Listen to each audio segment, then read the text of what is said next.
Later this month, I'm going to Alaska. And I'm going because Alaskans are on the front lines of one of the greatest challenges we face this century: climate change. You see, climate change once seemed like a problem for future generations. But for most Americans, it's already a reality. Deeper droughts, longer wildfire seasons. Some of our cities even flood at high tide. In Alaska, glaciers are melting. The hunting and fishing upon which generations have depended for their way of life and for their jobs are being threatened. Storm surges once held at bay now endanger entire villages. As Alaskan permafrost melts, some homes are even sinking into the ground. The state's God-given natural treasures are all at risk. When I'm there, I'll meet with Americans who are dealing with climate change every day, and I'll talk with other nations about how we can tackle this challenge together. I hope you'll follow along at whitehouse.gov/Alaska.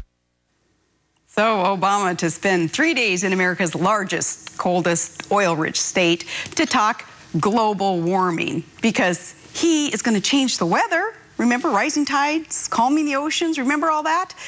It's there for the global leadership in the Arctic conference that he will be. Joining me now is producer of an outstanding upcoming documentary you'll get to see, Climate Hustle. He is Climate Change Depot's Marc Morano. He is an expert, and he's also hearing that Obama claim that the state's God-given natural resources and treasures are at risk, and jobs and our way of life. I'm going to remind Obama, if ever he were to listen, that the risk is not the weather that Mother Nature controls. We do not. The risk is our God-given natural resources being warehoused, locked up. His opposition to developing our own oil and energy resources instead of going to war, relying on some backward nation's oil politics. It's an asinine risk that Obama can actually influence. Marc, you're an energy guy. How is it that Obama and the EPA want even more regulation on power plants, gas emissions, drilling, but they're claiming otherwise? What do you think?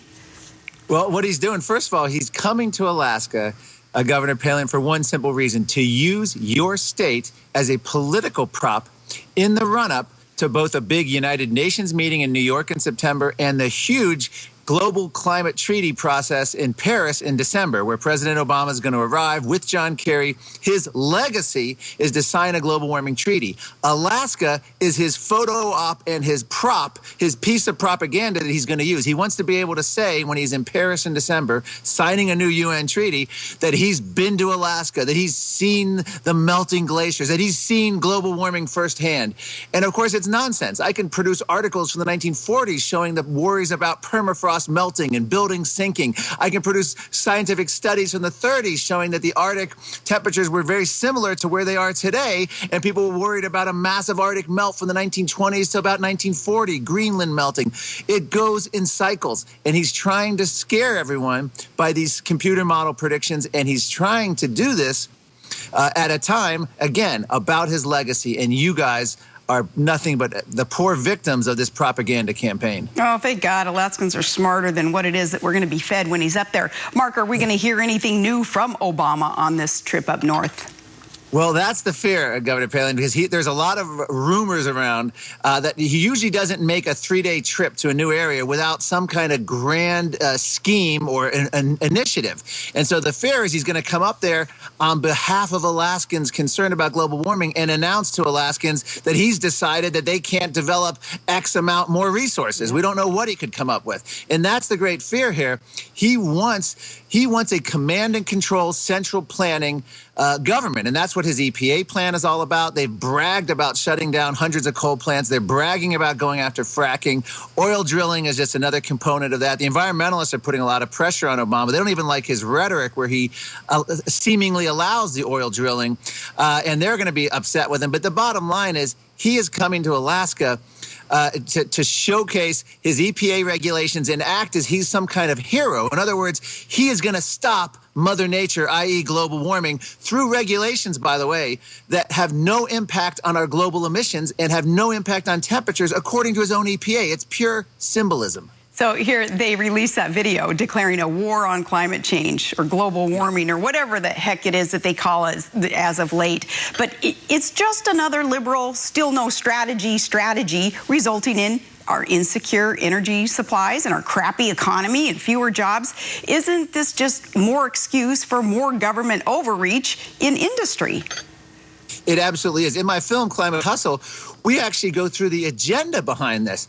And one of the things, the EU climate commissioner came out and said, even if we're wrong on the science, we're doing the right thing by policy. What's that policy? Centrally planning economies. They want to go after the energy sector. They don't think that the energy sector, that local citizens, that governments can make these decisions on their own, that you need an international body, which is what President Obama is going to be committing us to in December, and you need a national body to regulate all these local areas so that we can prevent a climate catastrophe. And as I said, it doesn't even impact emissions or temperature, even if you believe there's science. But on the other hand, it's going to have huge economic impacts, huge regional, local jobs impacts, and all because of what they consider the greatest threat that the world has ever faced, global warming. And by the way, the film I'm doing is going to document scientists like Dr. Judith Curry, climatologist from Georgia, who reversed themselves on global warming. They used to be in line with the United Nations, President Obama, Al Gore, and they're re-examining the evidence, and now they're coming over to skeptics. We have Nobel Prize-winning scientists. We have French socialists who reversed themselves.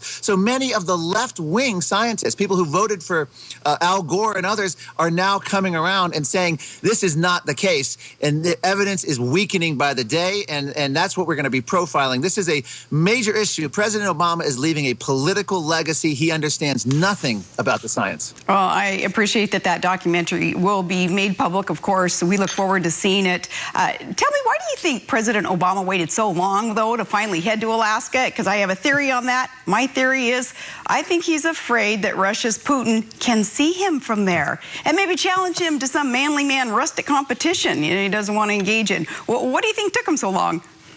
Well, that's a good question. Remember, President Nixon, I believe it was one of the last campaign stops he did in the 1960 campaign. He went to Alaska in the late weeks of October. I think Alaska, maybe the geography kept him away, or as you say, maybe the best Democrat to face Putin is the former governor of Maryland, who's always taking pictures with his shirt off. Maybe he's posing for the shots with O'Malley. Maybe he's looking to go after Putin. But I don't know. I think President Obama, waited because Alaska was never a priority. It's only a priority now because he wants a photo op. He wants to use it for this UN climate agenda coming up. Yeah, well, use and abuse, we don't stand for that up there. So thank you so much, Mark, there in your beautiful state of Maryland. Appreciate you so much spending time with us today.